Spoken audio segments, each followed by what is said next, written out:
the soldier discovered a strange scene on the sea. Not far away on the sea surface, suddenly a suspicious ship appeared. Nick hurriedly called the captain to confirm. To his surprise, the captain just took a glance and immediately realized the situation was bad. He used the intercom to call the communication officer to check the radar. According to the radar, the ship was 9 kilometers away from them, but they couldn't confirm the identity of the ship. Nick showed a joyful expression upon hearing it. He thought it was the rotation ship replacing them, but the captain ordered them to prepare weapons immediately. Because the identity of the ship was uncertain, they had to be prepared, and pressed the combat alert button. The engineer came to the deck after hearing the alarm. Amy repeatedly called the ship, but there was no response from the other side. After thinking for a moment, the captain decided to figure out the identity of the ship first. So he ordered Nick to drive the speedboat over to check. For safety reasons, he handed his handgun to Nick, but Nick didn't understand. Why was he the only one sent over? But he had no choice but to follow the captain's orders. Soon Nick arrived near the ship on the speedboat. What confused him was, this ship was the rotation ship they had been waiting for,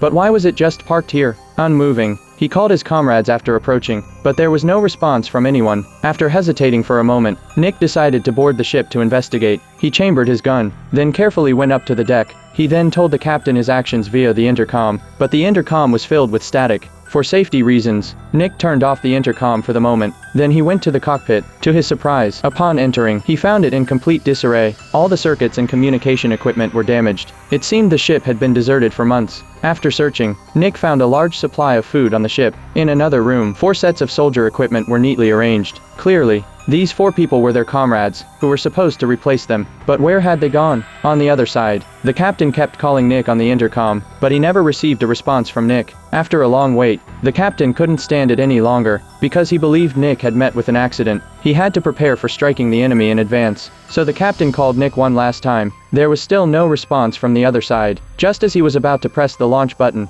Nick finally remembered the intercom.